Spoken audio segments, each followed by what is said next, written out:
മണി chain തട്ടിപ്പ് നടത്തി ആയിരക്കണക്കിന് ആളുകളുടെ പണം തട്ടിയെടുത്ത ഹൈറിച്ച് എന്ന തട്ടിപ്പ് കമ്പനി സകല കോടതികളിൽ നിന്നും തോറ്റുമടങ്ങുകയാണ്. നേരത്തെ ഹൈറിച്ചിനെതിരെ ഹൈക്കോടതി വിധി ഉണ്ടായിരുന്നു.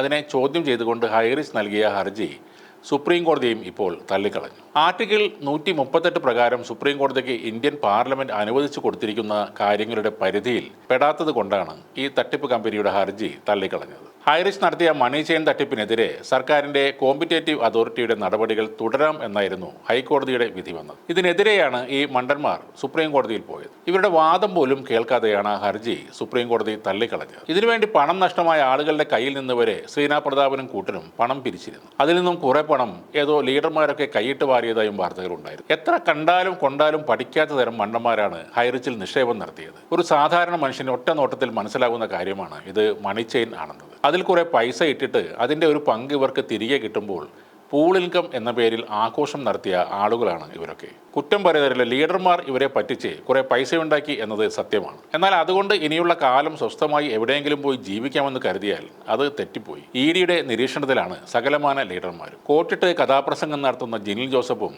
മുക്രി അല്ലെങ്കിൽ മൊല്ലാക്ക് സ്റ്റൈലിൽ പ്രഭാഷണം നടത്തുന്ന അയ്യൂബ് ഖാനുമൊക്കെ ഇപ്പോൾ മുണ്ടാട്ടം മുട്ടിയ പോലെയാണ്. ചിലരൊക്കെ ഓക്സിജനോ എന്ന പുതിയ ഏർപ്പാടുമായി ആളുകളെ പറ്റിക്കാൻ വീണ്ടും ഇറങ്ങിയിട്ടുണ്ട്. ഈ ഓക്സിജനോയുടെ പരിപാടിയിൽ ഹൈറിച്ചിൽ പണം നഷ്ടപ്പെട്ടവർ ചെന്ന് പ്രശ്നങ്ങൾ ഉണ്ടാക്കിയതായും പറയുന്നുണ്ട്. പല ഓക്സിജനോ ലീഡർമാരെയും പോലീസ് വിളിപ്പിച്ചതായും കേൾക്കുന്നുണ്ട്. എന്തായാലും വലിയ തിരിച്ചടികൾ മാത്രമാണ് ഹൈറിച്ചിനെ കിട്ടിക്കൊണ്ടിരിക്കുന്നത്. കാക്കനാട് ജയിലിൽ കിടക്കുന്ന ഹൈറിച്ചിന്റെ ദൈവം പ്രതാപൻ സാറിനാണെങ്കിൽ ജാമ്യവും കിട്ടുന്നില്ല. പിന്നെയുള്ള കാണപ്പെട്ട ദൈവമായ ശ്രീനാ മാഡത്തിനാണെങ്കിൽ കഴിഞ്ഞ ആഴ്ച എന്തോ അസുഖമൊക്കെ വന്നിട്ട് ഹോസ്പിറ്റലിൽ ആയിരുന്നു എന്നാണ് കേട്ടത്. ഒരാളും കൂടെ നിന്ന് കോടികൾ അടിച്ചുമാറ്റിയ ലീഡർമാർ ഉൾപ്പെടെ ഇവരെ തിരിഞ്ഞു പോലും നോക്കുന്നില്ല എന്നാണ് പറയുന്നത്. ഇതേപോലെ മണി ചെയിൻ ലോകത്ത് തുടങ്ങിവെച്ച പോൺസിക്കും അവസാന കാലത്ത് കൂടെ ആരും ഉണ്ടായിരുന്നില്ല. വളരെ ദുരിതപൂർണമായ ഒരു അന്ത്യമായിരുന്നു അവർക്കുണ്ടായിരുന്നത്. അതുകൊണ്ട് വലിയ തുകകൾ അടിച്ചുമാറ്റിയ ലീഡർമാരെങ്കിലും ശ്രീനയുടെയും പ്രതാപൻ്റെയും ഒപ്പം നിൽക്കുക. ഒന്നുമില്ലെങ്കിലും പെയിൻറ് പണിക്കും വാർക്കപ്പണിക്കും പോയിരുന്ന നിങ്ങളെയൊക്കെ കോട്ടിടാനും ടൈ കെട്ടാനും മൂറി ഇംഗ്ലീഷ് പറയാനും പഠിപ്പിച്ചത് അവരാണെന്ന് ഓർക്കുക. പൂൾ ഇൻകമായും കമ്മീഷനായും നിങ്ങൾക്ക് ലക്ഷങ്ങളും കോടികളും തന്നതും അവരാണ്. ആ നന്ദിയെങ്കിലും അവരോട് കാണിക്കുക.